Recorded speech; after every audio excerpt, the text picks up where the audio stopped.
세상 사람을 선택하는 것은 하나님의 사람이 아니다라고 얘기합니다. 이건 흑백 논리의 이중 논리가 아니라 하나님 아니면 악이라는 거예요. 하나님은 선이기 때문에 하나님을 선택하지 않으면 악인이 되는 겁니다. 악인이 어떻게 돼요? 100%의 죄를 지어서 악인이 아니라 하나만 잘못해도 악인이라는 거예요. 어떤 악인은 하나님은 심판하신다 라는 것이 하나님의 기준이고, 세상은 어떻게 돼요? 100% 죄를 지었을 때 심판하는 것이지 하나 정도 지은 죄는 괜찮아 라고 얘기하죠. 사실 하나도 하나님은 심판하십니다. 죄는 죄고 악은 악이기. 그러나 이 세상을 살아가면서 사람이기 때문에 한 번 실수는 병가지 상사라고 얼마든지 용서해 주라는 것이 성경의 교훈입니다. 그러나 마지막 때는 그게 선택이 기회가 없다는 사실이에요. 오늘 이 시점은 선택의 기회, 선택하는 그 순간으로 말미암아 우리에게 하나님 앞에서 기회가 주어진다는 것입니다. 아직은 마지막이 아니라는 거죠. 마지막에 어떻게 돼요? 선택할 기회조차도 없습니다. 근데 지금 이 시점에서 에후가 편지 중에서 선택하라라고 요구하는 것이죠. 근데 이 사마리아 사람들이 여호와 앞에는 쓰겠다는 선택을 하게 되는 거고, 즉 어떻게 돼요? 내가 모반에서 죽였지만 공적인 의미에서 나는 의로운 사람이야. 그래서 너희가 이 70명의 왕자를 죽였다고 하는 이 사실은 너희도 함께 충성이 그죠? 이 모반에 동참했기 때문에 그 모반이 성공하면 충신이 되는 거고 실패하면 역적이 되는 거예요.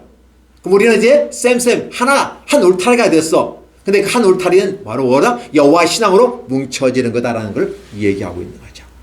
그래서 그들이 이제 바로 20%에 해당되는 모든 사람을 죽였다는 거예요. 11절에 가면 바로 관계되는 한 사람도 남기지 않았다는 말을 통해서 싸그리 20%에 진멸시켜버리는 것입니다. 그래서 새로운 세계를 열어가는 거죠. 근데 이 심판이 일반 여느 심판과는 다른 심판이에요. 이게 일반적으로 준 심판보다는 더 세요. 왜? 그만큼 아합은 셌기 때문에 센 사람은 세게 가는 거죠. 그래서 에후라는 강력한 이 리더십을 갖고 있는 군대 장관을 통해서 왕으로 삼고 4대 왕가를 완전히 박살내버리고 아합의 씨를 완전히 말려버리는 것입니다. 하나님께서는 그 자손을 축복하는 것을 축복 중에 하나로 봅니다. 아합의 자손을 한 명도 남기지 않았다. 결혼한 자든 결혼하지 않은 자든 노예든 종이든 그 집과 관련된 모든 다 죽이는 겁니다. 왜? 종이라 할지라도 노예라 할지라도 그 가문의 영광을 보면서 얼마든지 나쁜 짓을 더 하더라는 사실이죠. 참 죄에 대해서 얼마만큼 철저하게 심판하시는 걸 봅니다.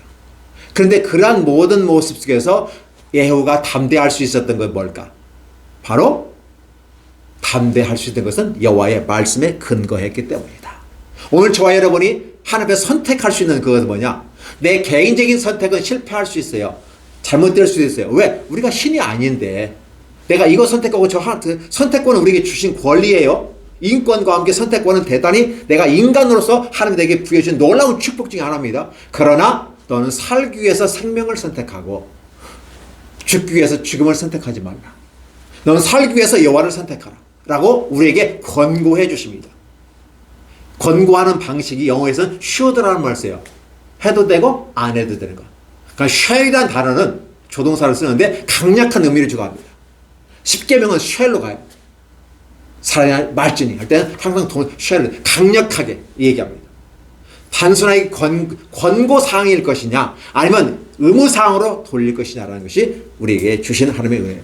선택을 하는 데 있어서 그 선택이 약하든 강하든 그 선택에 대한 책임은 우리가 진다는 사실이죠.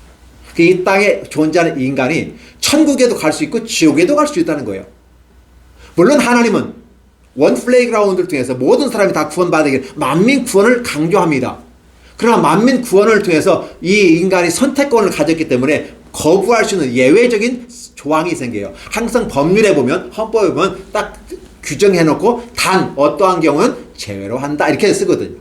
그러니까 하나님은 만민이 구원받기를 원했지만 단 투 플레이그라운드 특별 은혜 성경을 통해서 주신 예수님을 통해서 하나님과 예수님을 통해 주신 이 은총에 들어오는 자들에게만 천국은 해당된다라고 단서 조항이 붙어 있는 거죠. 이러한 부분 속에서 저와 여러분에게 하나님은 선택을 하는데 바로 여호와의 말씀에 근거해서 하기 때문에 담대할 수 있다. 기독교인들이 불안해하고 좌절하고 낙심하고 힘겨워하는 이유가 여호와를 의지하지 않는 한 해의 단적인 모습으로 보여질 수도 있다. 물론 현실을 바라보면 불안한 건 사실이에요. 그런데도 불구하고 그 현실을 이겨낼 수 있는 것은 우리의 믿음이, 즉 세상을 이긴 이것은 우리의 믿음이다라고 성경은 기록하는 것처럼 우리의 믿음이 세상을 이겼다는 거예요. 나는 져요. 나는 실패할 수밖에 없어요. 근데 여호와를 의지하니까 이긴다는 거예요. 말이 안 되는 것 같아요. 근데 말이 돼요. 애후의 모습을 통해서 그대로 보여주고 있어요. 이러한 모습은 저와 여러분에게도 그렇게 살아가라고 얘기합니다. 개인적으로 저도요, 이 믿음을 가지고 엄청나게 도전했습니다. 도전을 하는데 계속 도전하는데 좌절과 낙심이 너무나도 많아요. 이제 겨우 박사과정을 이제 끝났어요. 근데 논문을 또 써야 돼. 근데 또 그거 할 때 글씨가 안 보이니까 요 작은 글씨는 잘 안 보여요. 돋보기 같다는 거 봐야 됩니다. 근데 또 이제 좌절과 낙심 속에 또 넘어지고 계속해요. 믿음을 가지고 막 해보는데 끝까지 가보는데 결국 넘어져요. 그나마 저 박사과정까지 했어요. 이 눈을 가지고 했다고 하는 부분에 대단히 자부심을 가질 수 있지만 여전히 그 앞에 가서 툭툭 주저앉아버리는 모습이 있어요. 그래서 세상이라고 하는 건 쉽지 않다. 그럼에도 불구하고 여전히 우리에게 담대함을 요구하시는 하나님 앞에서 순종하고 가야 되는구나. 되고 안 되고는 나중 문제이고 끝까지 가느냐 안 가느냐가 문제죠. 끝까지 담대하게 가느냐 가지 않느냐가 저와 여러분에게 주어진 하나의 숙제라고 볼 수 있습니다. 한 해를 마감하는 입장에서 더 그럴 거예요. 그래서 오늘 저와 여러분이 왜 우리가 기독교인이 담대해야만 하는가요? 담대한 것은 여호와께서 말씀하셨기 때문에. 애우는 직접 말씀을 듣고 기름 부음 받았지만 우리는 직접 기름 부음 받지는 않았어요. 근데 성령으로 말미암아 기름 부음 받았고, 왜? 애우가 받은 그 기름 부음이 성령을 얘기하기 때문에. 그러니까 애우가 받은 것과 저와 여러분이 받은 건 똑같아요.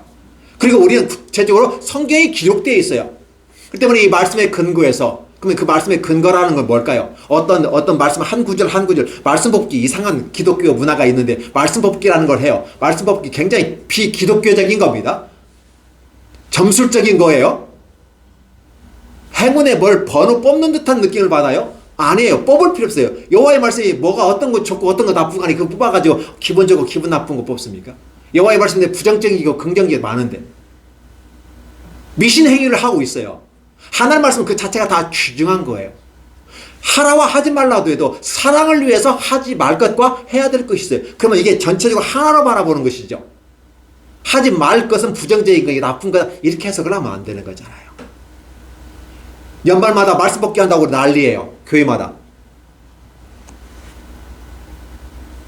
행운의 숫자를 뽑기를 원해요.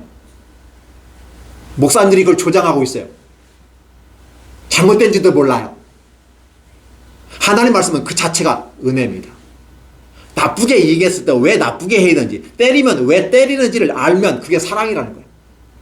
좋은 것만 좋은 게 아니라 매를 때리고 징계를 하고 심판하는 것도 사랑이라는 거예요. 하나님은 지금 이 내용을 기록하면서 긴 내용을 저와 여러분에 있게 만들면서 바로 뭘 얘기하는 거예요? 너의 눈에는 지금 심판이, 잘못된 건 심판이 주어지지만 여전히 그 뒤에는 나의 아픔이 있는 걸 아니? 자식을 매를 때리는 아빠의 엄마의 마음을 아니? 라고 자식에게 묻는 겁니다. 그럼 뭐라고 자식? 때려놓고는 무슨 소리 하냐고. 신나게 쥐좋아서 때려놓고 왜 내가 마음이 울면서 때렸다고 말이 돼야 한대요. 어렸을 때. 지금 커니까 이해가 되지만 어렸을 때는 때리면요, 때려놓고는 왜 쥐가 울어? 속으로 그래. 아니 왜 때려놓고 왜 우냐고. 때리고 싶어 때릴 게 아니라는 거예요. 이 심판의 내용을 기록하고 있어 하고 싶어서 하는 게 아니라는 걸 얘기해요. 하나님은 저와 여러분에게 사랑을 얘기하는 거예요. 이런 일이 없었으면 좋겠다는 걸 얘기하는 거예요. 이렇게 하지 말라는 거예요. 그게 부정적인 걸 넣어놨어요. 근데 이 부정적인 것을 이 주일 아침에 제가 언급하니까 제가 본문을 잘 선택한 거죠. 그러나 중요한 것은 이 본문의 이면에 있는 그 세계가 하나님이 저와 여러분을 사랑하고 있음을 다시 한번 반영해 주는 거예요. 악한 것은 심판 반드시 한다. 이런 일은 절대 해서는 안 된다 라는 거예요. 여호와 앞에 쓰든 뭘 하든 선택권 너에게 줬어. 줬기 때문에 나 뭐라고 하지 않겠어. 그러나 살기 위해서 생명을 선택하고 죽기 위해서 죽음을 선택하지 말라. 생명을 선택하고 부활을 선택하고 하나님을 선택하라고 권고해줘요. 휴드로 갔다가 강력한 사람에게는 셀로 가요. 이렇게 하나님은 저와 여러분에게 부드럽게 약한 자에게는 약하게 얘기해줘요. 그냥 강한 자에게는 강하게 얘기해요. 그래서 어린 자는 우유를 먹거니와 강한 자는 어떻게 해요? 딱딱한 음식을 먹는다고 신약에서는 서신서를 통해서 얘기하고 있다는 사실입니다. 그 다음에 저와 여러분들은 슈드의 개념일까요? 약한 우유의 수준일까요? 아니면 딱딱한 음식을 먹는 자의 수준일까요? 쉘의 수준일까요? 사라져하지 말라, 도력질하지 말라, 강력하게 얘기한 것입니다. 그러면 넌 죽어! 이렇게 얘기한 거죠. 오늘 저와 여러분에게 이 강력함이 지금 묻어나는 이 심판에 한 명도 살아나지 않았다는 핵심 포인트를 주면서 오늘 저와 여러분에게 말씀대로 우리가 선택을 하는구나. 말씀에 근거해서 그래요? 내가 불확실하거나 자신이 없으면 선택하지 마세요. 그럼 하나님께 기도하면서 하나님이 1번입니까? 2번입니까? 하나님께서 1번이다? 2번이다? 이게 않습니다. 절대 안 해요. 코미디언처럼 어느 쪽입니까? 이게 아니에요. 1번, 2번 절대 얘기 안 해요. 네 마음에 어떠한 생각이 드니라는. 악한 생각이 들어서 그걸 선택하면 네 선택이 될 수 있고 선한 생각이 들어서 선택하면 네 것이 되고 그러나 그 선택에 대한 넌 책임이 있어라는 거죠. 그러나 우리는 악한 생각을 하지 않기 위해서 악한 선택을 하지 않기 위해서 기도하는 것이고 우리가 악한 생각을 하지 않기 위해서는 어떻게 돼요? 여호와의 말씀을 충족히 받아야 돼. 매 주일마다 와서 예배 드려야만 하는 것입니다. 대면에서 함께 예배 드리고 말씀을 내 죄를 씻어가면서 다시 말씀을 각성하고 인지하고 내 말 새기고 마치 도금하는 것입니다. 말씀을 우리가 금으로 해볼까요? 금도금을 하는 거예요. 실제 나는 별 볼 일 없는 쇠조각 같은 존재지만 그냥 썩어버리는 거예요. 쇠가 강하지만 썩습니다. 그러나 금으로 포장해 놓으면 쇠가 썩지 않습니다. 금대접 받습니다. 오늘 저와 여러분이 말한 그러한 부분이에요. 그럼에도 불구하고 주의를 지키지 아니하고 예배를 드리지 아니하고 등한시하고 물론 특별하게 병원에 있다든지 어떤 어려움이 있을 때는 유튜브를 통해서 대면으로 예배 드릴 수 있습니다. 그러나 내가 예배 드릴 수 있는데도 얼마든지 내 선택에 의해서 드릴 수 있는데도 선택하지 않았다? 예배에 불참했다? 다른 말로 말하면 하나님의 심판의 대상이 된다라는 것입니다. 예수 믿으면 되잖아요. 예수 믿어도 예배 안 드려. 예배를 드리고 안 드리고는 본인의 선택이잖아요. 그러나 그 선택에 따라 심판한다는 거예요. 그 예배 하나 드려서 안 돼서 지옥 가냐 천국 가냐 개념이 아니에요. 예배를 드려서 내가 여호와께로 은혜를 받고 내 안에 충만히 도금되는 과정, 나를 포장하고 나를 이쁘게 단장한 예배로 말씀으로 찬양으로 기도로 나를 단장하는 것입니다. 더 예쁘게 멋있게 마지막에 주님이 재림하실 때 신부가 단장된 것처럼. 신부는 어떻게 돼요? 첫날만 시집가는 날만 이쁘게 하나요? 일주일 전부터 아니면 한 달 전부터 피부원 마사지 받고 관리 들어갑니다. 최고로 아름답게 마지막 신랑 앞에서 예쁘게 보이게끔 하기 위해서 만듭니다.